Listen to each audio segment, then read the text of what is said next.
Hello guys, అందరికీ నమస్తే. నేను మీ హారిక. నేను మీ యాంకర్ తేజ.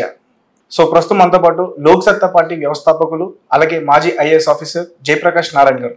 నమస్తే సార్. నమస్తే తేజ. నమస్తే హారిక. Thank you sir.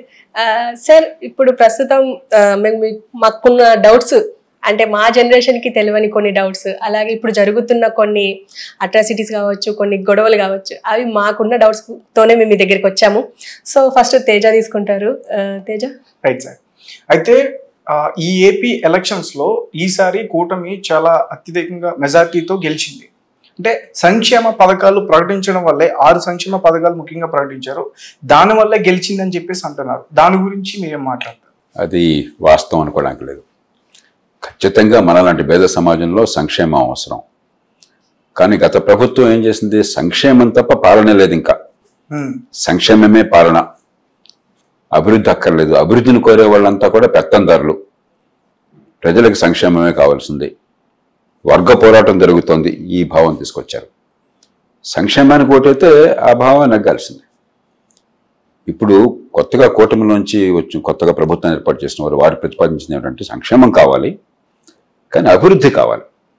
అభివృద్ధి అంటే దీర్ఘకాలంగా మంది హితాన్ని పెంచేది, సంపదని పెంచేది, ఉపాధి కలిగించేది, ఆదాయాలు పెంచేది, పెట్టుబడులు పెంచేది.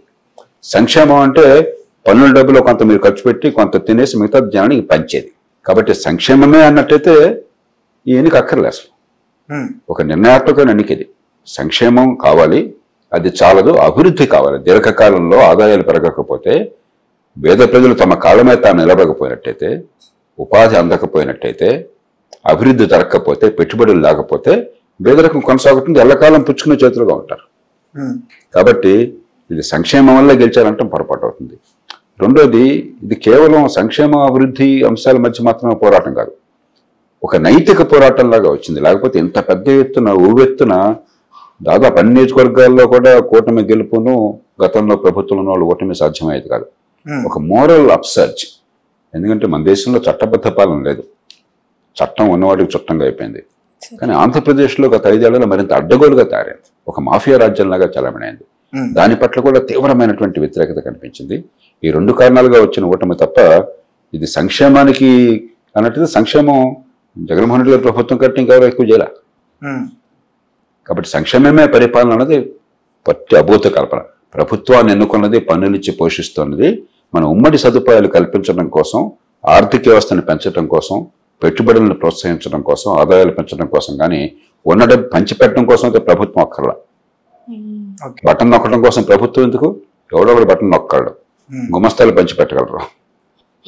అండ్ సార్, ఇది అవుట్ ఆఫ్ పాలిటిక్స్. ఏంటంటే నీట్కి సంబంధించి, అంటే మీరు ఒక ఎడ్యుకేటర్ పైగా, దీంట్లో ఏంటంటే మెడికల్కి సంబంధించి నీట్ స్కామ్ జరిగింది. అసలు నీట్కి ఎందుకు ఇంత స్కామ్ జరగాల్సిన అవసరం వచ్చింది? అంటే ఎందుకు అంటే దాదాపు 4 years కష్టపడి మేము ఈ ఎగ్జామ్ రాసాము అంటున్నారు. జనరల్గా ఇంటర్ తర్వాత రాస్తున్నారు కాబట్టి ఆల్రెడీ వాళ్ళకి 16 వచ్చి ఉంటాయి. వాళ్ళు 4 సంవత్సరాలు కష్టపడ్డారు అంటే దగ్గర 20. అంటే జనరల్గా మా జనరేషన్ అయితే 21కి మేము గ్రాడ్యుయేషన్ కంప్లీట్ చేసుకున్నాము. కానీ ఎందుకు అంత అవసరం వచ్చింది అంటారు? నీట్లో ఇంత స్కామ్ జరిగింది, చాలా మంది ఇబ్బంది పడుతున్నారు. అంటే ముందు 3 విషయాలు గమనించాలి నిహారిక. మొట్టమొదటిది, ఒక జాతీయ స్థాయిలో ప్రవేశ పరీక్ష ఉండడం మంచిదా కాదా?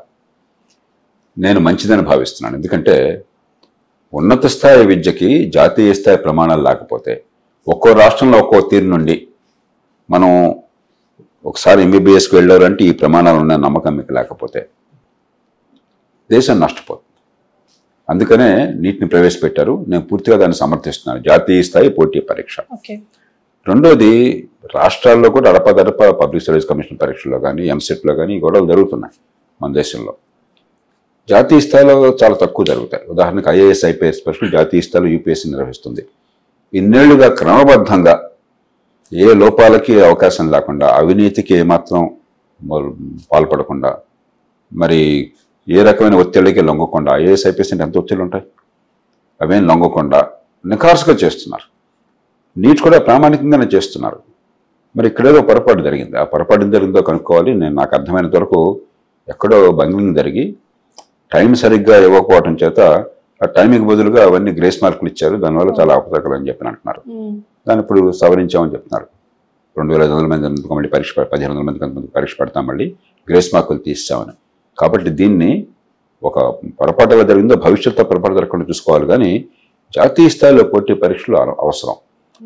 అందున కొన్ని కీలకమైన వృత్తుల్లో మనకి ఆ నైపుణ్యం లేకపోయినట్టయితే సమాజానికి నష్టం. ఇది కేవలం విద్యార్థులు డిగ్రీ పొందడం కోసం లేకపోతే డిగ్రీలు చేరడం కోసం కాదు, ప్రాణాలని కాపాడే వృత్తిలో ఉన్నప్పుడు మంచి ప్రమాణాలు అవసరం.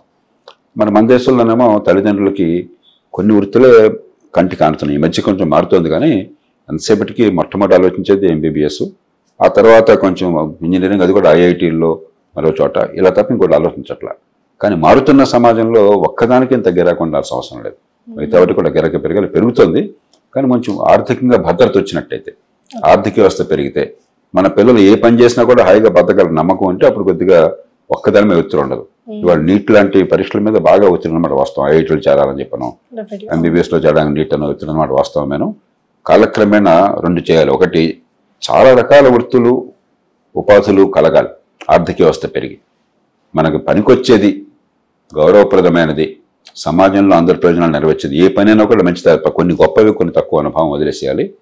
రెండోది, ఈ పరీక్షల్లో ఒత్తిడి కంటే వాళ్ళ అవగాహనని, వాళ్ళ నాలెడ్జ్ ఎలా ఉపయోగిస్తారని దాన్ని పరిశీలించి ఏర్పడుకోవాలి. బట్టి పట్టడం, కాపీ కొట్టడం కాకుండా.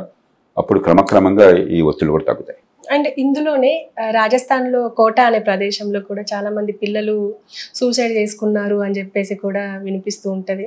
ఎందుకని ఏమవుతుందంటే, తల్లిదండ్రులు పిల్లల ఆసక్తిని గురించి పట్టించుకోకుండా వాళ్ళకి ఆశలు ఉంటాయి. నా ఆశల్ని మీ ద్వారా తీర్చుకోవాలని మేము అనుకుంటాం.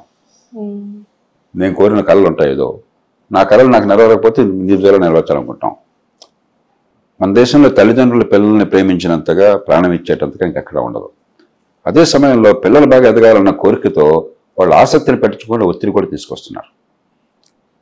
తల్లిదండ్రులందరికీ నేను మనవి చేసేది ఏంటంటే, పిల్లలకి ఆసక్తి ఏది ఉంటే, ఏది ఇష్టమైతే ఆ ఇష్టమైన పని చేస్తే కష్టం ఉండదు, ఒత్తిడి ఉండదు, సంతోషంగా చేస్తారు.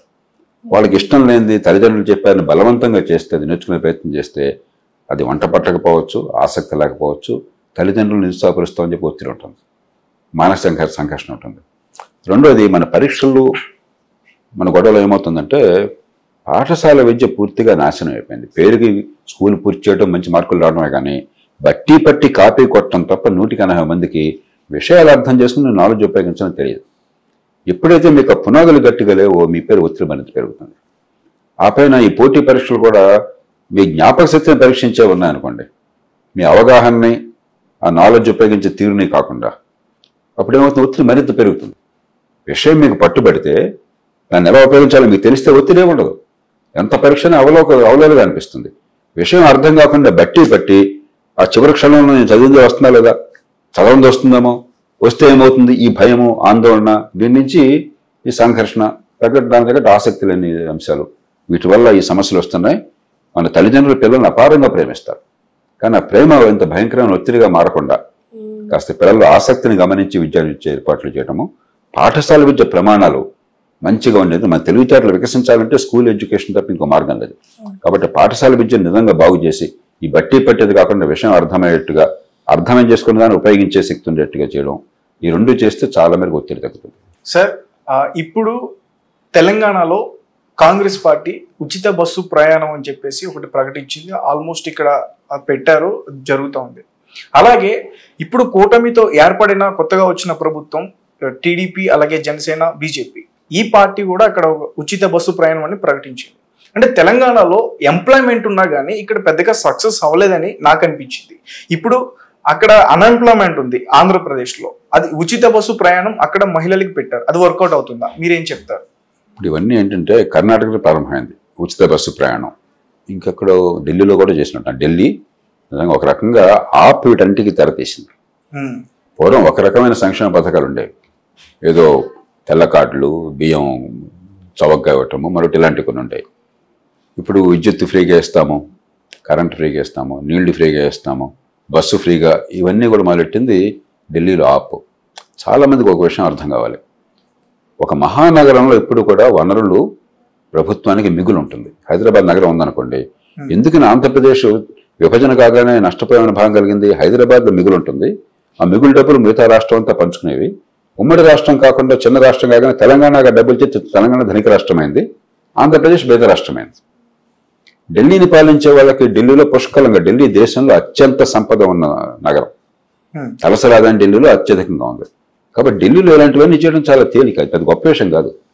దానికి అది ప్రతిభ అక్కర్లేదు, తెలివితేటలు అక్కర్లేదు, దేశ ప్రజల పట్ల మమకారం అక్కర్లేదు. ఓట్ల కోసం రకరకాల విన్యాసాలు చేయొచ్చు.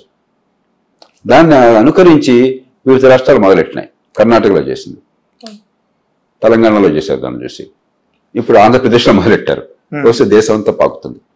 అంచేత నేను మొట్టమొదటి చెప్పేది సంక్షేమ పథకాలు అవసరం, కానీ సంక్షేమమే పరిపాలనగా అనుకున్నట్టయితే, సంక్షేమం పేరుతో అప్పుల భారాన్ని వచ్చే తలం మీద పెడితే ఏమవుతుంది? ఈవేళ మనం తినేదానికి మన పిల్లల మీద అప్పుల భారం పడుతుంది. మన కుటుంబాల్లో ఏ తల్లిదండ్రులు కూడా అప్పు చేసి పప్పు కూడా చేయమంటారు. ఒకవేళ అప్పు చేస్తే పిల్లలకు ఆస్తులు చూపెట్టాలి, ఒక స్థలమో ఇల్లు కొనాలి, వాళ్ళకి ఆస్తులు పెరగాలి. అంతేగాని నీ బతికేమైనా నాకు అభ్యంతరం లేదు, నేను మాత్రం హాయిగా కులాసాగా విలాసంగా బతుకుతాను, అప్పు చేస్తాను, తీర్చే బాధ్యత నీదని చెప్పి నీ తల్లిదండ్రులు అంటారు మన దేశంలో.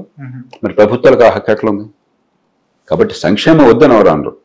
సంక్షేమం మీ రోజువారీగా ప్రభుత్వానికి వచ్చే ఆదాయానికి పరిమితం కావాలి. సంక్షేమం కానీ రోజువారీ ఖర్చులు కానీ, అప్పు చేసిన ప్రతి రూపాయి రేపు పొద్దున పెట్టుబడికి వెళ్ళాలి. అలా చేస్తే ఏ రకమైన పథకమైనా ఓకే. ఇక ప్రత్యేకంగా ఈ రవాణా విషయం, ఒక రకంగా రవాణా రూపంలో మనకు మహిళలకు అవకాశం ఇవ్వడం మంచిది. ఎందుకంటే మన సమాజంలో మహిళల పాత్ర ఆర్థిక వ్యవస్థలో ఈ మధ్యకాలంలో తగ్గుతుంది, మళ్ళీ కొంచెం పెరుగుతుంది. కానీ ఒక 3-4 ఏళ్ల క్రితం 20% పడిపోయింది. Female participation in work force అంటారు. అంటే మహిళలు పనిచేసే వాళ్ళు ఎంతమంది ఉన్నారు అని చెప్పంటే, పనిచేసే వయసులో 20% మందే పనిచేస్తున్నారు. బయట ఇంట్లో చేస్తున్నారు, కష్టపడుతున్నారు. కానీ జీతంతో ఆదాయంతో పనిచేసే వాళ్ళు 20% మందే. సౌదీ అరేబియా కంటే తక్కువ, పాకిస్తాన్ కంటే తక్కువ. ఈ మధ్య మళ్ళీ పెరుగుతున్న ఛాయలు కనిపిస్తున్నాయి. కాబట్టి మహిళలకు కనుక ఖర్చు లేకుండా ప్రయాణాలు అని చెప్పంటే, కొంత సరదాగా విలాసాలకు వెళ్ళినా కూడా ఆర్థిక కార్యకలాపాలు కుటుంబానికి భారం అనిపించదు. కాబట్టి ఆడపిల్లని ప్రోత్సహించే అవకాశం ఉంది. కాబట్టి తప్పులేదు. కానీ ఇచ్చే తీరు వేరే రకంగా ఉండాలి. ఉదాహరణకి ఒక వౌచర్ ఇచ్చారనుకోండి, అప్పుడు ఏమవుతుందంటే పోటీ ఉంటుంది, ఆర్టీసీ కానీ మిగతా బస్సులు కానీ, అలాగే మెట్రో కానీ. ఇప్పుడు ఏమవుతుంది? ఆర్టీసీకి డబ్బులు లేకుండా పోతున్నాయి, ఎక్కిరిసి మహిళలు వెళ్ళినా కూడా. మహిళలు ఎప్పుడైతే ఆర్టీసీకి వెళ్తారో ఫ్రీ అని చెప్పని ప్రైవేట్ ట్రాన్స్పోర్ట్ అంతా కూడా వెలవెలబోతున్నాయి, డిమాండ్ లేక. చివరికి ఆ సంస్థలకు ప్రభుత్వం సహాయంలో డబ్బులు లేదు, అంతా గందరగోళం అవుతున్నది. అంచేత సంక్షేమ పథకాలు ఏమి ఇవ్వాలనేది ఆ రాష్ట్ర ప్రభుత్వం ఇష్టం. కానీ ఖచ్చితంగా మీకున్న రోజువారీ వనరుల లోపల, ఈ సంవత్సరం మీకు వచ్చే ఆదాయం లోపల తప్ప అప్పు చేసి పప్పు కూడా తినే పరిస్థితి ఉండకూడదు. మనం ఆ క్రమశిక్షణ పాటించాలి. దానికోసం జాతీయ స్థాయిలో కొన్ని కట్టుదిట్టాలు చేయాలి.